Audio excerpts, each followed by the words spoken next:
why is it a big deal that Afrikaners are being granted refugee status to come to the United States? Because the left is utterly puzzled at the idea that white people can ever be refugees. Well, folks, every day a new controversy. This controversy particularly stupid. So the Trump administration has decided to grant some white South Africans refugee status. Why? Well, because the government in South Africa discriminates against white South Africans. According to the New York Times, dozens of white South Africans arrived in the United States on Monday on a charter jet after being granted refugee status by the Trump administration, which has made it virtually impossible for any other refugees to seek safe haven in America. And this, of course, is the problem that the left and the media are having. Why do these refugees get in when, say, Afghan refugees are not getting in? The arrival represents a drastic reversal, says the New York Times, in the United States' refugee policies, which have long focused on helping people fleeing war, famine, and genocide. The South Africans say they've been discriminated against, denied job opportunities, and been subject to violence because of their race, though the specifics of their cases are unclear. So President Trump said farmers are being killed. He's talking about in South Africa. There have been a spate of murders of farmers in South Africa. Farmers in South Africa, people who own land in South Africa, are disproportionately white compared to the surrounding population, which means that many of the farmers who are being killed are in fact white. And yes, there have been enormous numbers of farmers who are killed for racial reasons. I mean, at the very least, the sort of evidence left on scene at the murders suggests that race played a part. President Trump had this to say about why he was allowing the refugees to enter the United States from South Africa. Because they're being killed, and we don't want to see people be killed. Now, South Africa leadership is coming to see me, I understand, sometime next week. And, we're supposed to have I guess a G20 meeting there or something. But we're having a G20 meeting. I don't know how we can go unless that situation's taken care of. But it's a genocide that's taking place that you people don't want to write about. But it's a terrible thing that's taking place. And farmers are being killed. They happen to be white. But whether they're white or black makes no difference to me. But white farmers are being brutally killed, and their land is being confiscated in South Africa.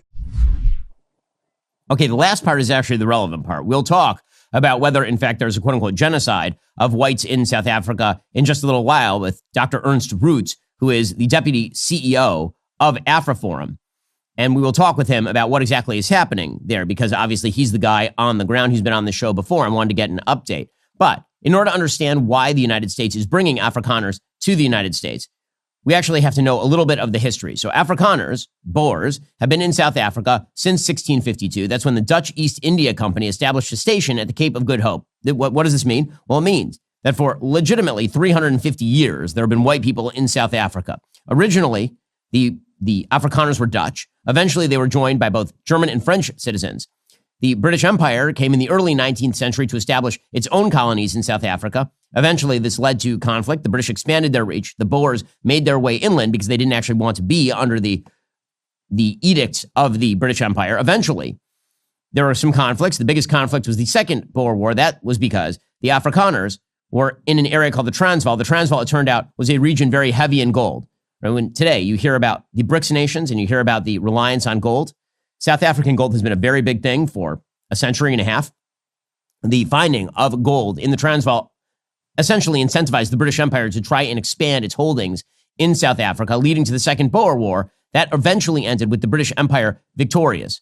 In 1948, fast forward half a century, the National Party came to power and adopted a formal regime of apartheid. By 1950, the races were being categorized by law with special privileges for whites as opposed to blacks. In 1960, the so-called Sharpeville massacre ended with the death of 69 anti-apartheid protesters. In 1961, Nelson Mandela, who you'll know from all the movies, of course, and the fact that he's one of the most famous men who ever lived, declared the end of nonviolent resistance and actually began engaging in violent activities directed against the government. He was arrested the next year. He was sentenced to life imprisonment, and he would end up spending nearly the next 3 decades in prison. In 1965, South Africa finally gained its independence, but as Rhodesia, with a whites-only government. So the regime of apartheid, black people had no say in the government. They had no say over the direction of the country.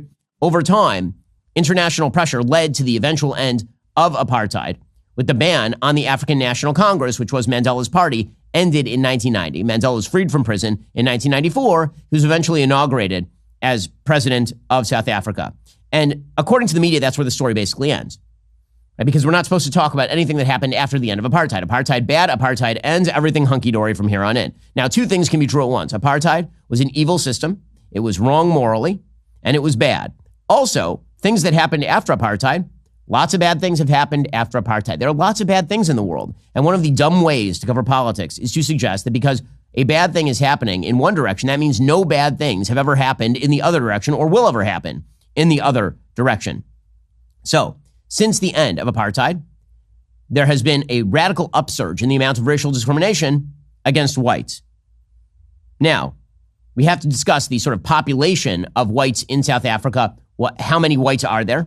So let's talk about the population breakdown of South Africa by race. I turn to our sponsors over at Perplexity to answer that question. What is the population breakdown of South Africa by race, and how has it changed since 1900? So today, Black Africans represent about 81.4% of the population of South Africa. Colored, which is a reference in South Africa to people of mixed race ethnicity, represent 8.2%. Whites represent 7.3%. That is a massive change since about 1900. So if you look at the population in 1904, for example, according to our friends at Perplexity, 67.3% of the population was Black African, but fully a fifth, 21.6%, was white.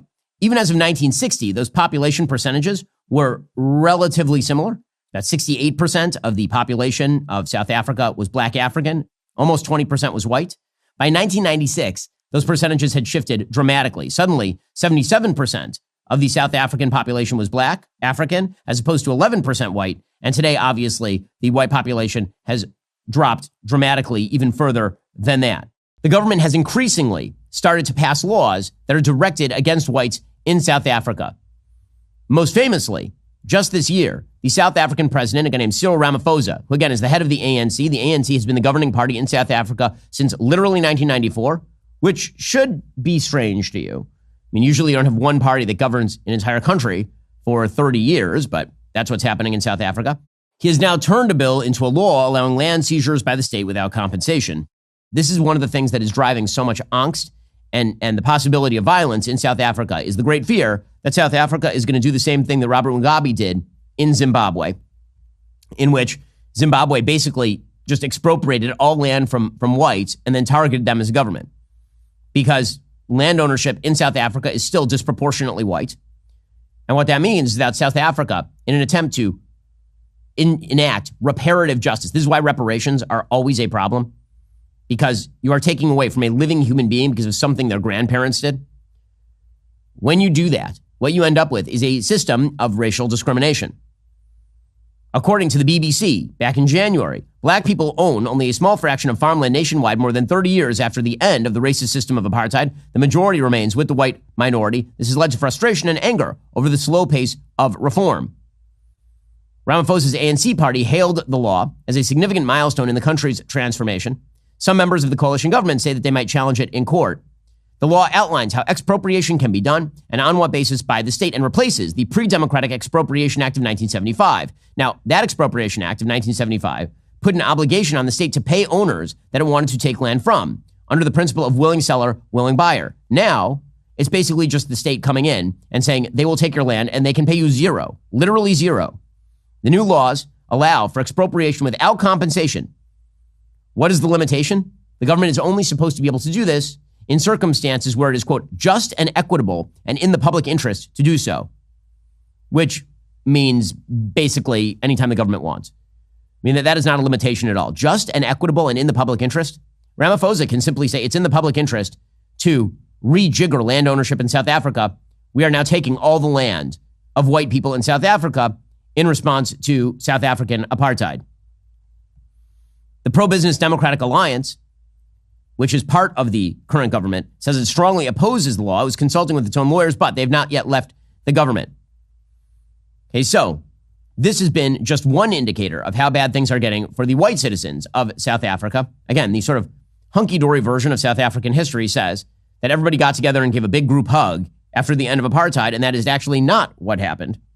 The government has not done a particularly wonderful job of growing the economy, ending crime, or not discriminating against one entire class of its citizens.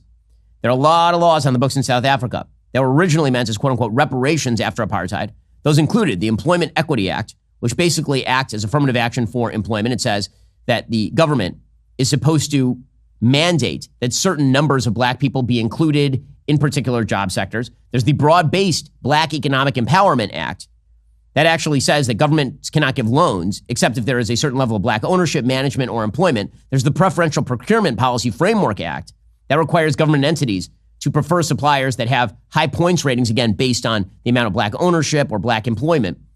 According to one source, as of October 2023, there are 141 acts of parliament in the statutes that were openly preferential based on race.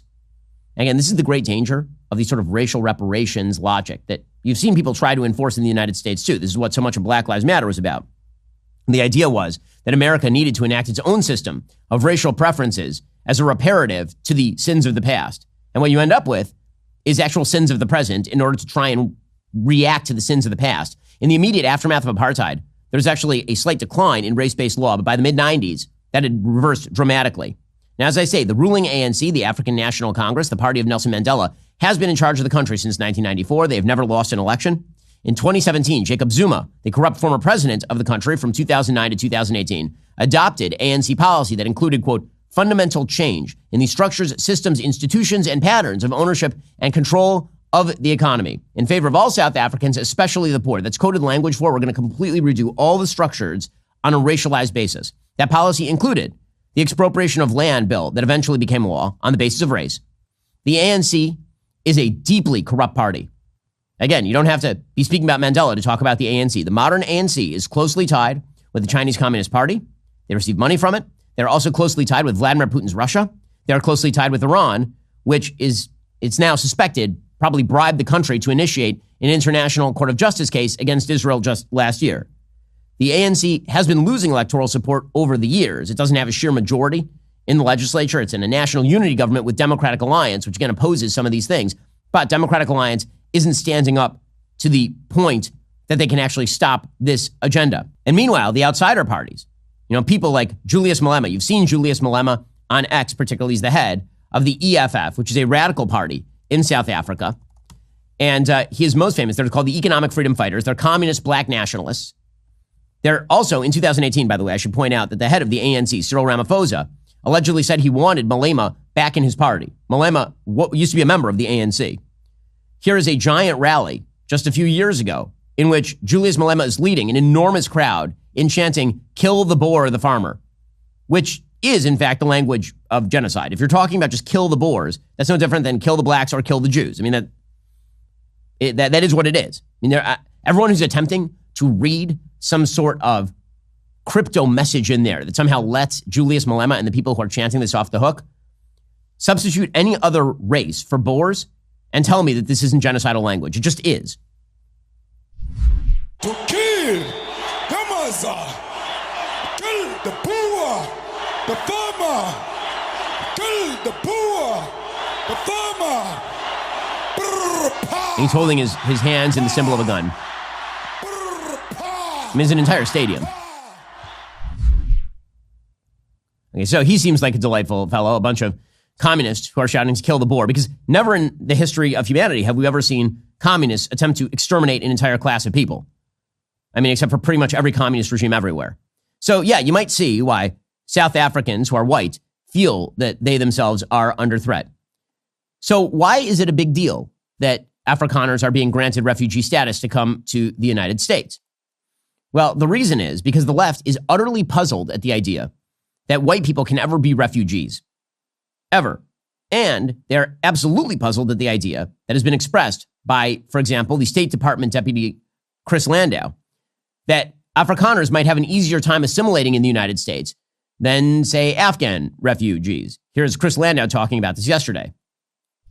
That pause, of course, was subject from the very beginning to exceptions where it was determined that this would be in the interest of the United States.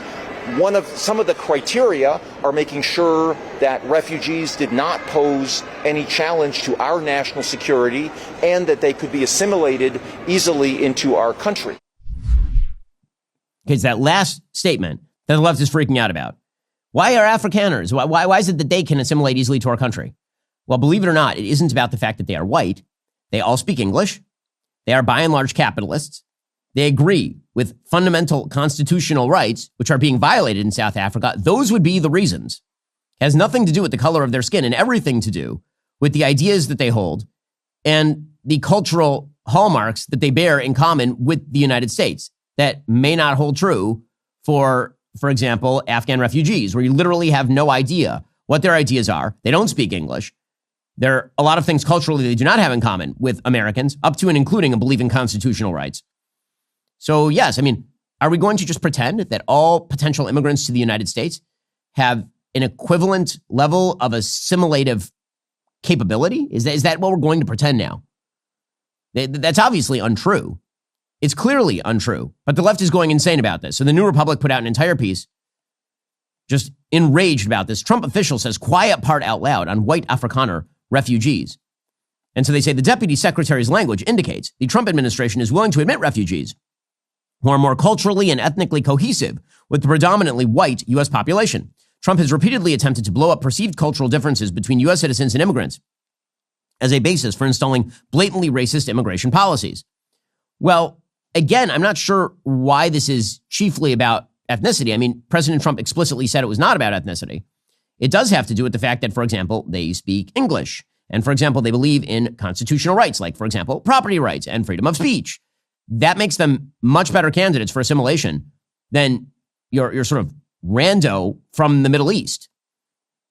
Because they are coming from, again, a country where they have been attempting to preserve, in the same way that, for example, Cuban refugees who are coming to the United States because they hate communism are going to be more assimilatable than people who are coming from regimes with giant government services and they're coming here for the welfare. Like, we can't pretend that everyone is equally capable or interested in assimilation. That's silly. And by the way, it's not just President Trump who believes that. Keir Starmer, who's a full-scale leftist in the UK, put out a tweet yesterday, quote, "If you want to live in the UK, you should speak English. That's common sense. So we're raising English language requirements across every main immigration route." That's Keir Starmer. Is that the Labour Party? Does that mean that he's a brutal racist? How does this work exactly? But you can see why the left is upset, because the truth is that the left believes many of the same fundamental things that the ANC, the modern ANC, believes in South Africa, which is to say that the world is basically just South Africa writ large, that the United States is South Africa writ large, that essentially any population that is white and successful owes it to the rest of the world, literally the rest of the world, to import people regardless of assimilative ability, because there is some sort of peculiar reparative guilt that must now be enacted. You can see that in much of the language that is being provoked and pushed forward by the left here. The Episcopal Church, by the way, has now withdrawn from its own working with the refugee program. They put out a statement saying, quote, "In light of our church's steadfast commitment to racial justice and reconciliation and our historic ties with the Anglican Church of Southern Africa, we are not able to take this step. Accordingly, we have determined that by the end of the federal fiscal year, we will conclude our refugee resettlement grant agreements with the U.S. federal government." So, again, the idea is that if they're white people, then the Episcopal Church is out, which is an amazing statement. Why can't there be white refugees from a country that is clearly enacting racialist policies? Why is that? It's bizarre. Well, Yamiche Alcindor of MSNBC was doing the same routine, singing from the same hymnal. Here she was. So the Trump administration, they're saying that essentially these white South Africans assimilate better, and they're also not as much of a security risk. That's really causing a lot of people to be appalled, frankly. And I also should tell people that this violence that they're talking about that are dealing with these Afrikaners, I've been hearing from people that say there is violence in South Africa, but it's affecting everybody of every single race, Katie. Okay, so again, it's got a lot of people appalled, according to Yamiche Alcindor, to say that perhaps Afrikaners are going to be more easily to assimilate. So it has people appalled, according to Yamiche Alcindor of MSNBC, to say that it's easier to assimilate Afrikaners from South Africa than it would be to assimilate people from third world countries who have no history whatsoever of engagement with Anglo-American ideals, constitutional frameworks, property rights, or the language of English. Now, what's amazing about this is actually a widely held belief inside the Democratic Party. And it has been since the 60s. This sort of idea that America bears some sort of bizarre blood guilt for its success, that the West bears a blood guilt for its success against all sorts of peoples who are unsuccessful, and therefore owes an obligation to import people from all over the world from these countries that actually do not share a cultural history with the Anglo-American sphere. This, in fact, was one of the driving forces behind the shift in immigration in the United States. So here is a chart This is a chart based on the Yearbook of Immigration Statistics and crafted by a woman named Talia Bronstein, showing the point of origin, the country of last residence for immigrants throughout American history. And of course, what you see here is that if you go back to the 19th century, predominantly you are seeing immigrants from Europe.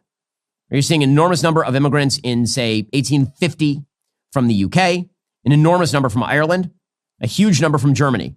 Now, it's worth noting at the time that there were still major concerns in the United States about the assimilation of Germans and Irish. I mean, there was open anti-German and anti-Irish discrimination in the United States during this period. The Know Nothing Party, which was actually a rather large force in American politics, was created as a response to immigration largely from Ireland.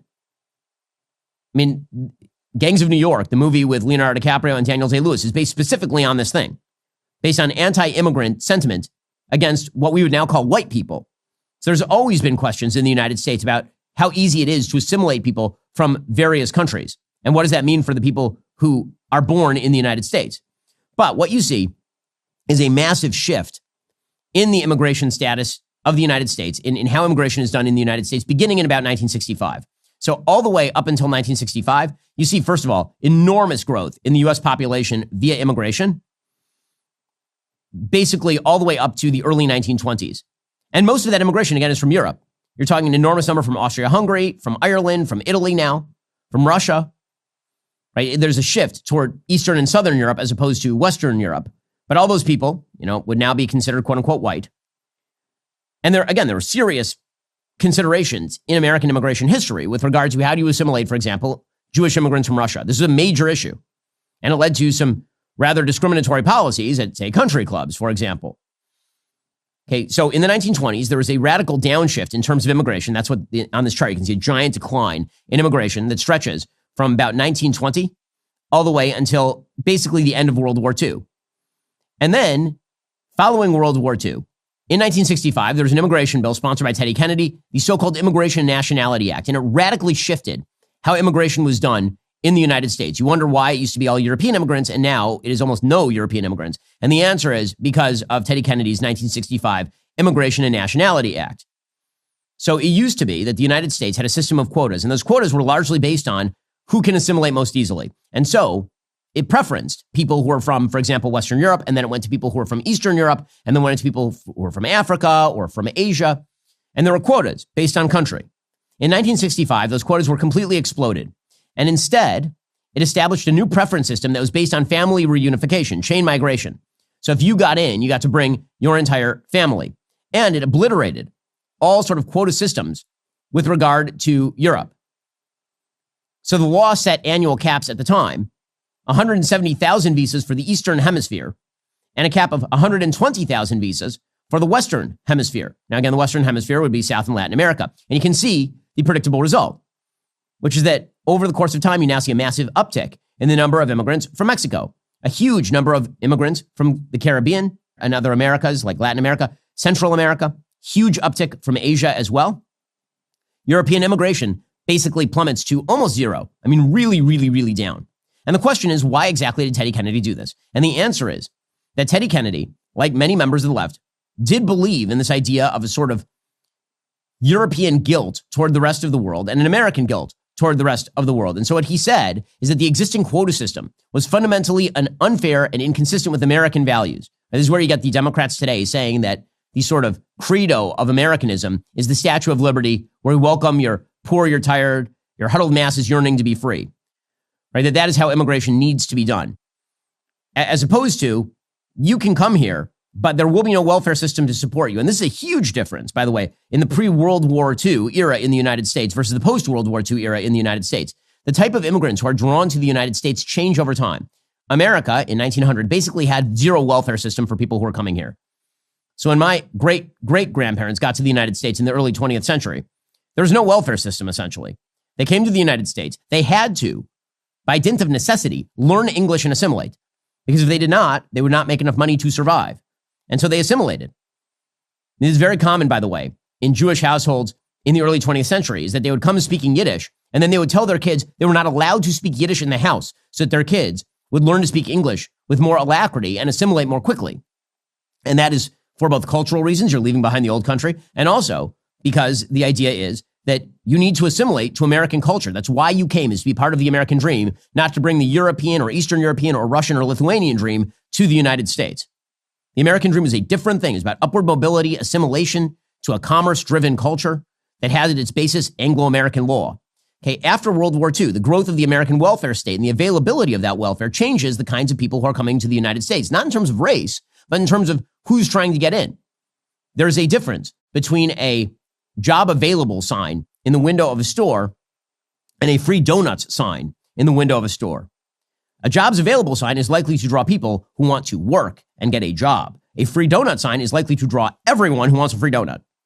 And the United States totally changed its immigration system for the free donut crowd. And again, the reason that Teddy Kennedy did this, and he literally said this openly, is that he believed it was unfair and un-American to have quota systems based on the assimilative capacity of the people coming in.